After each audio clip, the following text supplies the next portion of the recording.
नेता तो एक ही है जनसुराज में, प्रशांत किशोर। उनके नाम पे सारे कैंडिडेट और उम्मीदवार लड़ेंगे। इसके आगे वो अपने को कैसे कह पाते कि वो पॉलिटिकल स्ट्रेटेजिस्ट हैं, चुनाव लड़वाते हैं, जितवाते हैं लोग। तो उनपे ये सवाल जीवन भर का दाग लग जाता ना भाई। ये आपने क्यों कहा कि करगर से लड़ेंगे या फिर राघोपुर से लड़ेंगे, और जब करगर की सीट रितेश पांडे को दे दी तो फिर कहा कि राघोपुर जाएंगे तब डिसाइड होगा। क्या वहां जाने के पहले ये समझ में नहीं आ रहा था? तो एक सीट जीतने के लिए 40 सीटों पे नुकसान झेल लेना, मुझे तो कहीं से भी समझदारी नहीं दिखती है। और प्रशांत किशोर का ये भी कहना है कि अगर मैं चुनाव लड़ जाता राघोपुर की हाई प्रोफाइल सीट से, तो प्रशांत किशोर का ये फैसला जो उन्होंने लिया है, ये उनके लड़ जाने के फैसले से ज्यादा। नमस्कार, मेरा नाम है विवेक वैभव और आप देख रहे हैं मक्केश्वर अवेकेंस।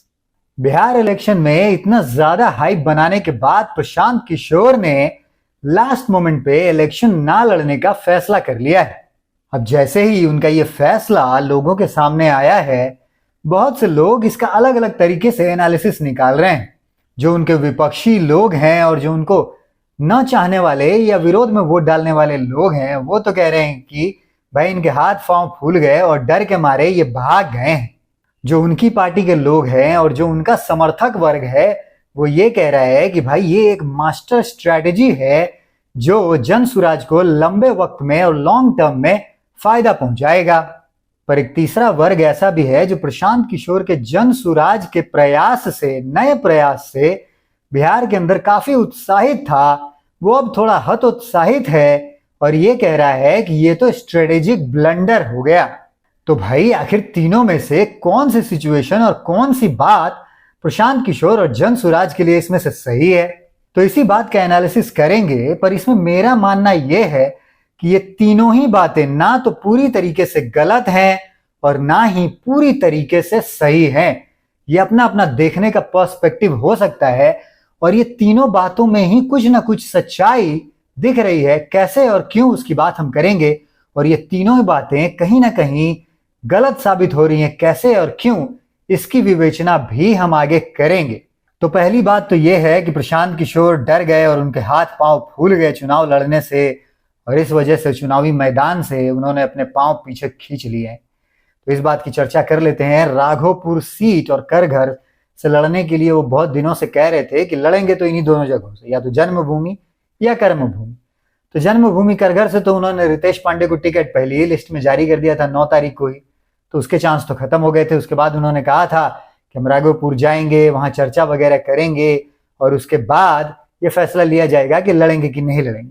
अब प्रशांत किशोर का ये कहना है कि वो इसलिए नहीं लड़ रहे हैं क्योंकि इससे बाकी सीटों पर असर पड़ेगा और वो संगठन को समय नहीं दे पाएंगे। चलिए, एक बात को तो समझ में आ रही है, तो ये बात तो पहले भी समझ में आ रही होगी ना। ये आपने क्यों कहा कि करगर से लड़ेंगे या फिर राघोपुर से लड़ेंगे, और जब करगर की सीट रितेश पांडे को दे दी तो फिर कहा कि राघोपुर जाएंगे तब डिसाइड होगा। क्या वहां जाने के पहले ये समझ में नहीं आ रहा था कि अगर आप वहां से लड़ेंगे तो बाकी सीटों पे भी नुकसान हो सकता है? और ये बात मुझे सही लग रही है क्योंकि नेता तो एक ही है जनसुराज में, प्रशांत किशोर। उनके नाम पे सारे कैंडिडेट और उम्मीदवार लड़ेंगे। बाकी किसी उम्मीदवार का चेहरा कोई चर्चित तो है नहीं, कोई प्रभावशाली तो है नहीं कि वो इलेक्शन में अपने नाम पे वोट खींच के ले आएगा और उसके नाम पे लोग वोट देंगे और उसका कोई प्रभाव जो है उसके साथ साथ अन्य सीटों पे भी और पूरे चुनाव पे पड़ेगा। वो तो ले दे के एक ही चेहरा और एक ही नाम प्रशांत किशोर का है। तो ये बात उस तरह से अगर देखी जाए तो समझ में आने वाली बात है। लेकिन आपने कहा कि राघोपुर जा करके डिसाइड करेंगे, तो वहां जाने की क्या वजह बन गई? तो अब यहीं पर ये वाला पॉइंट आ जाता है कि हाथ पांव फूल गए। हुआ ये है कि अब ये राघोपुर गए हैं, वहां इन्होंने चर्चा की होगी आम जनता से, लोगों में सर्वे भी कराया होगा। अब पाया होगा कि भाई हो सकता है कि टफ फाइट जरूर हो, लेकिन फिर भी जीतेंगे तेजस्वी यादव ही भाई, क्योंकि तेजस्वी यादव की और यादव फैमिली की ये बहुत पुरानी और बहुत स्ट्रांग होल्ड सीट मानी जाती है। लालू यादव यहाँ से काफी बार जीत चुके हैं, राबड़ी देवी यहाँ से जीत चुकी हैं, तेजस्वी यादव खुद यहाँ से 2 चुनाव जीत चुके हैं, 15 का और 20 का, और इस बार अगर जीत गए और जीत ही जाएंगे तो उनकी हैट्रिक हो जाएगी। तो ये डर शायद रहा होगा राघोपुर में जा करके ये सर्वे कराने के बाद प्रशांत किशोर को कि कहीं ना कहीं ये नुकसान उठाना पड़ सकता है। तो भाई चुनाव में हार जीत होती रहती है और ये उनका पहला चुनाव था, तो हार भी जाते तो क्या ही नुकसान हो जाता, तो उनको लड़ जाना चाहिए था। लेकिन नुकसान हो जाता भाई, नुकसान ये हो जाता कि उनकी पूरी छवि ही स्टेक पे लग जाती है। उनकी पूरी छवि किस चीज की है? पॉलिटिकल स्ट्रेटजिस्ट की, चुनाव लड़वाने और जितवाने की। प्रशांत किशोर ने एज अ पॉलिटिकल स्ट्रेटजिस्ट अभी तक कोई भी हार नहीं देखी है। 2014 से शुरू करके 2014 में जब उन्होंने पहला इलेक्शन लड़ा था भाजपा के साथ तो मोदी जी को जिताया। 15 में फिर इतनी बड़ी मोदी जी की लहर होने के बावजूद बिहार के अंदर नीतीश कुमार को जितवा दिया, बंगाल में ममता बनर्जी को, पंजाब में अमरिंदर सिंह को, इस तरह से और भी अन्य अन्य 10 चुनाव लगातार उन्होंने बड़ी पार्टी भाजपा और जिस पार्टी की लहर थी उसके खिलाफ जा करके उन्होंने जीता है। तो अब अगर मान लेते हैं कि वो राघोपुर से लड़ जाते और गलती से कहीं हार जाते तो उनकी पूरी क्रेडिबिलिटी स्टेक पे लग जाती। इसके आगे वो अपने को कैसे कह पाते कि वो पॉलिटिकल स्ट्रेटेजिस्ट हैं, चुनाव लड़वाते हैं, जितवाते हैं। लोग तो उन पे ये सवाल जीवन भर का दाग लग जाता ना भाई कि भाई अरे आप कहते हैं हम दूसरों को लड़वा देते हैं, जितवा देते हैं और आप तो अपना चुनाव हार गए। ये हो सकता था और इसकी संभावना बनी ही होगी, तभी उन्होंने ये पांव खींचे हैं। और मुझे लगता है कि उनका ये फैसला कहीं ना कहीं इस मामले में सही था, क्योंकि आगे का करियर भी देखना है। पार्टी को उन्होंने 10 साल का बोला है कि टाइम देंगे, 2030 में भी चुनाव लड़ेंगे, तो उसके लिए भी अगर ये बट्टा नाम पर ले करके अगले 5 साल तक मैदान में उनके लिए रहना मुश्किल होता। ऐसे तो कम से कम इस दाग से वो बच जाएंगे। और ठीक है, टफ फाइट होती भी, लेकिन फिर भी यादव फैमिली को राघोपुर की सीट से हरा देना कोई आसान खेल तो है नहीं। और अगर हरा भी देते तो जैसा कि प्रशांत किशोर ने कहा कि भाई उनको बहुत ज्यादा मेहनत करनी पड़ती उस सीट पे, तकरीबन 4 दिन 5 दिन वहीं पे कैंपेन करना पड़ता अपने जीतने के लिए। और जाहिर बात है पूरा फोर्स लगाना ही पड़ता, पूरी ताकत लगानी ही पड़ती, क्योंकि पूरी आरजेडी फिर तेजस्वी यादव के पीछे राघोपुर सीट पे ताकत लगाती। और जन स्वराज का काडर क्या अभी उतना स्ट्रांग हुआ है, मतलब लोकल लेवल पे। ऐसे तो कहते हैं कि भाई हमारे सबसे ज्यादा कार्यकर्ता हैं 125 करोड़ और किसी पार्टी के नहीं है, लेकिन ठीक है, पर एक्टिव कितने हैं, नीचे उनका असर कितना है, घर घर में लोग जन स्वराज के कितने हैं। बातें करना अलग बात है, जमीन पे उतर करके उसके लिए लड़ना विचार के लिए और पार्टी के लिए अलग चीज होती है। तो कार्यकर्ता आपने बना लिए होंगे, लेकिन वो कितने जमीन पे हैं वो भी मैटर करता है। ये चीजें हम लोगों से तो ज्यादा ही प्रशांत किशोर समझ रहे होंगे और शायद इसी वजह से उन्होंने अपना नाम पीछे खींच लिया। तो ये बात काफी हद तक कही जा सकती है कि भाई हाथ पांव फूल गए। और मैं इसको इस तरह से नहीं कहूंगा कि हाथ पांव फूल गए, ये एक तरह से स्ट्रेटेजी है, ये एक अच्छी स्ट्रेटेजी है लॉन्ग टर्म की, क्योंकि आगे भी जनसुराज को जिंदा रखना है।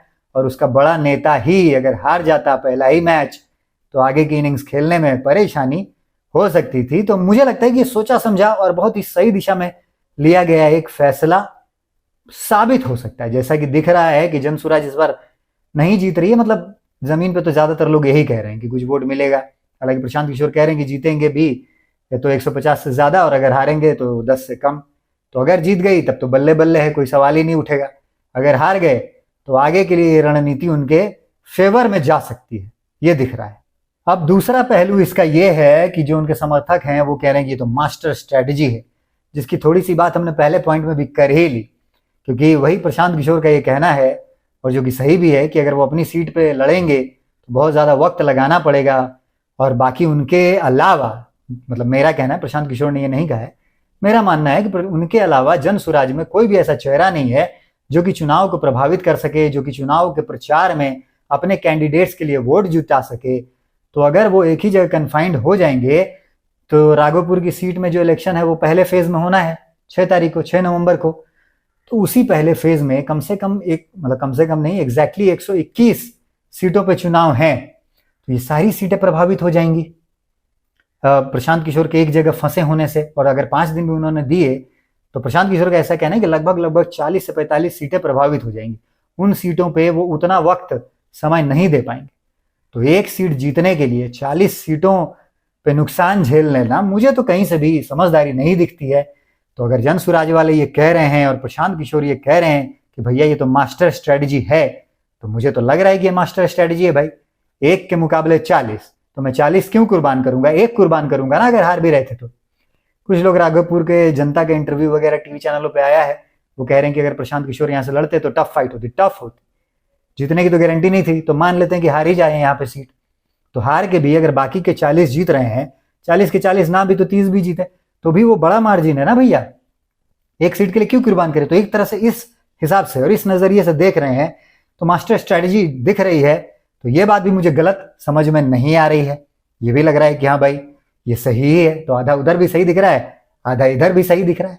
अब तीसरा मुद्दा जो है, जो इन दोनों पहले मुद्दों से और पॉइंट से कहीं ना कहीं लिंक्ड है, वो है कि स्ट्रेटेजिक ब्लंडर। अब ये पहले वाले के साथ भी जा सकता है, दूसरे वाले के साथ भी जा सकता है, क्योंकि लोगों का यह मानना है कि प्रशांत किशोर ने जैसे ही ये घोषणा की है कि अब वो चुनाव नहीं लड़ेंगे, तो उनका जो काडर है, उनके जो कार्यकर्ता हैं और जो कार्यकर्ता नहीं भी थे, जो उनको ऐसे एक आशा, उम्मीद, होप की तरह देख रहे थे, जिस बहुत सारे जो यंगस्टर्स हैं हमारे जैसे लोग, एक परिवर्तन का जो ध्वजवाहक बन करके बिहार में आया था और आशा की किरणें जो है वो बिखेर रहा था जन सुराज के माध्यम से, उसमें कहीं ना कहीं लोगों को थोड़ी सी निराशा हुई है। उनको ऐसा लग रहा है कि ये अगर लड़ते प्रशांत किशोर, तो उनके जो काडर था, उनके जो कार्यकर्ता थे, उनके जो समर्थक थे, उसमें और जोश आता, टीवी चैनलों पे और ट्रैक्शन मिलता, राघोपुर की बात बहुत ज्यादा होती, राघोपुर की नहीं, जन सुराज की बात बहुत ज्यादा होती, और चुनाव में गर्मी रहती और जन सुराज के जो कार्यकर्ता वो भी बहुत उत्साह से, उत्तेजना से और पूरे साहस के साथ मैदान में जुटते। सुनने में सही लग रहा है, सही लग भी रहा है, क्योंकि बहुत सारे लोगों को मैं भी जानता हूं जो थोड़े से हतोत्साहित हुए हैं प्रशांत किशोर के नॉमिनेशन न फाइल करने से और ये डिसीजन लेने से कि भैया हम चुनाव जो है वो नहीं लड़ेंगे। लेकिन इसका दूसरा पहलू क्या है? इसका दूसरा पहलू ये है, जो प्रशांत किशोर ने कहा कि भैया अगर हम एक ही सीट पे लड़ेंगे तो 4-5 दिन हमें वहीं लगाने पड़ते। और प्रशांत किशोर का ये भी कहना है कि अगर मैं चुनाव लड़ जाता राघोपुर की हाई प्रोफाइल सीट से, क्योंकि वहां तेजस्वी यादव जैसा बिहार का बड़ा नेता वहां पे लड़ रहा है, जो 2 बार का ऑलरेडी विधायक है, विपक्ष का नेता रह चुका है और बड़ी राजनीतिक परिवार से आता है, लालू जी के लड़के हैं वो, तो वहां लड़ जाते तो जो पूरे बिहार का जो चुनाव होता वो एक सीट पे सेंट्रिक हो जाता, सबका फोकस और ध्यान सिर्फ राघोपुर की सीट पे रहता। तो बाकी पार्टियों पे तो असर नहीं करता, क्योंकि बाकी पार्टियों के पास बड़े बड़े नेता हैं, नीतीश कुमार हैं, मोदी जी हैं, अमित शाह हैं, योगी जी हैं एनडीए के प्रचार करने के लिए, आरजेडी में लालू जी हैं, खुद तेजस्वी यादव हैं, उनकी बहनें हैं, राबड़ी देवी हैं, ये सब बड़े नाम हैं आरजेडी के, ये लोग सारे प्रचार प्रसार करते तो उनका तो सही निकल जाता। लेकिन अगर जन सुराज का जो सारा जो ध्यान होता, जो मीडिया का अटेंशन होता और जो भी सोशल मीडिया का अटेंशन होता, जनता का भी जो भी अटेंशन होता, वो सब राघोपुर की सीट पे ही सिमट के रह जाता जन सुराज के मामले में। तो बाकी सीटों पे जो कैंडिडेट्स होते, फुटेज के मामले में, ध्यान देने के मामले में, चर्चा के मामले में, वो कहीं ना कहीं पिछड़ जाते। तो उनकी ना चर्चा हो पाती, ना लोग उनके बारे में जान पाते, ना नाम जान पाते, और कहीं ना कहीं इसका खामियाजा जन सुराज को भुगतना पड़ सकता था। ये बात भी सही लग रही है मुझे, मतलब दोनों बातें ही सही लग रही कि भैया उत्साह में थोड़ी कमी आई है, ये तो बात सही है, कमी भी आई है और खामियाजा भी भुगतना पड़ जाता अगर वो लड़ जाते, एक ही सीट पे सारा फोकस सेंट्रिक हो जाता तो बाकी जनसुराज के कैंडिडेट्स को। तो बात दोनों सही है, लेकिन फिर तोलना पड़ेगा ना कि कौन सा वाले में भारी नुकसान है। तो मुझे ये ज्यादा भारी नुकसान लग रहा है कि अगर प्रशांत किशोर लड़ जाते और सारा फोकस एक ही सीट पे सेंटर्ड हो जाता तो बाकियों लोगों को नुकसान बहुत ज्यादा होने वाला था, ये मुझे भी लग रहा है। तो मुझे तो लग रहा है कि प्रशांत किशोर ने अपना पर्सनल जो क्रेडिबिलिटी है वो स्टेक पे लगा के जन सुराज के लिए जो चुनाव न लड़ने का उन्होंने फैसला किया है, इन तीनों ही रीजंस को अगर प्रोज एंड कॉन्स दोनों को हम तोल लें तो भी मुझे लगता है कि इसमें प्रोज, उनके न लड़ने का प्रोज जो है, फायदा जो है वो ज्यादा भारी है जन सुराज के फेवर में, बजाय इसके कि अगर वो लड़ते तो ज्यादा नुकसान हो सकता था उनका पर्सनली भी अगर हार जाते तो, और जन सुराज के लिए भी अगर हार जाते तो, और अगर जीत भी जाते तो भी एक ही सीट जीतते और बाकी बहुत सारी सीटों पे नुकसान उठाना पड़ सकता था। तो इनका जो लार्जर एम है, लार्जर गोल है बिहार में परिवर्तन, वो नहीं हो पाता। अब ऐसे है कि एक सीट पे हार भी जाए और बाकी सीटें जीतते हैं, एक सीट पे फोकस कम भी रहे, बाकी सीटों पे अब प्रशांत किशोर हर जगह जाएंगे, सारी सीटों की चर्चा बनेगी, सारी सीटों पे भीड़ लगेगी, सारी सीटों पे रैली होगी, सारी सीटों पे मीडिया का, सोशल मीडिया का अटेंशन बनेगा, सारी सीटों पे जिन सीटों पे प्रशांत किशोर जाएंगे प्रचार के लिए वहां चर्चा का विषय बनेगा, लोगों की नजर में आएगा, ध्यान में आएगा, तो वहां के कैंडिडेट भी ध्यान में आएंगे। और लास्ट मोमेंट पे ध्यान में लाना जनता के बहुत जरूरी होता है, ये भी एक विकल्प है, क्योंकि बातें तो हम सालों से करते रहते हैं, बातें हमको अच्छी ही लगती हैं कि ये भी अच्छी बात कह रहा है, वो भी अच्छी बात कह रहा है, लेकिन अंतिम फैसला तो उसी मोमेंट पे होता है जो लास्ट में दिमाग में बात आ जाए, जो लास्ट में असर कर दे। तो लास्ट में और लास्ट तक, आखिर तक लोगों के जहन में बने रहना बहुत जरूरी है। तो प्रशांत किशोर का ये फैसला जो उन्होंने लिया है ये उनके लड़ जाने के फैसले से ज़्यादा फायदेमंद न लड़ जाना मुझे ऐसा लग रहा है, और मुझे ऐसा लग रहा है कि ये उनके ज़्यादा फायदा देने वाला होगा और जन स्वराज के फेवर में होगा और बहुत सारे कैंडिडेट्स के फेवर में होगा। तो चलिए, विपक्षी पार्टियां चाहे जो भी कहें कि भैया डर गए, हाथ पांव फूल गए, लेकिन भैया जो भी विपक्षी पार्टी और उनके नेता हैं, उन लोगों को भी एक वक्त में प्रशांत किशोर नहीं जिताया और हराया भी था। दोनों ही तरफ के कह लें, अगर भाजपा को या आरजेडी को या फिर नीतीश कुमार को, तीनों को ही एक एक वक्त में ये जिता चुके, एक एक वक्त में हरा चुके हैं। तो उनसे तो ज़्यादा ही समझदार है भाई स्ट्रेटजी बनाने में, बेवकूफ़ तो नहीं है। उनकी स्ट्रेटजी पे हमको लगता है कि भरोसा करना चाहिए, और मेरे एनालिसिस के हिसाब से भी ये लग रहा है कि उनका पलड़ा भारी ही दिख रहा है जो डिसीजन उन्होंने लिया है। आपको क्या लगता है इस बारे में? हमको कमेंट करके बताइए कि आप प्रशांत किशोर के इस फैसले को सही मानते हैं या गलत। अगर ये वीडियो आपको अच्छा लगा है तो इसको लाइक करें, चैनल को सब्सक्राइब करें। अगर आपको लगता है कि ये बात कहीं तक पहुंचनी चाहिए तो उन लोगों तक शेयर भी करें। ये वीडियो अंत तक देखने के लिए बहुत बहुत धन्यवाद। मिलते हैं इसी तरह की किसी इन्फॉर्मेटिव और एनालिटिकल वीडियो में, तब तक के लिए नमस्कार।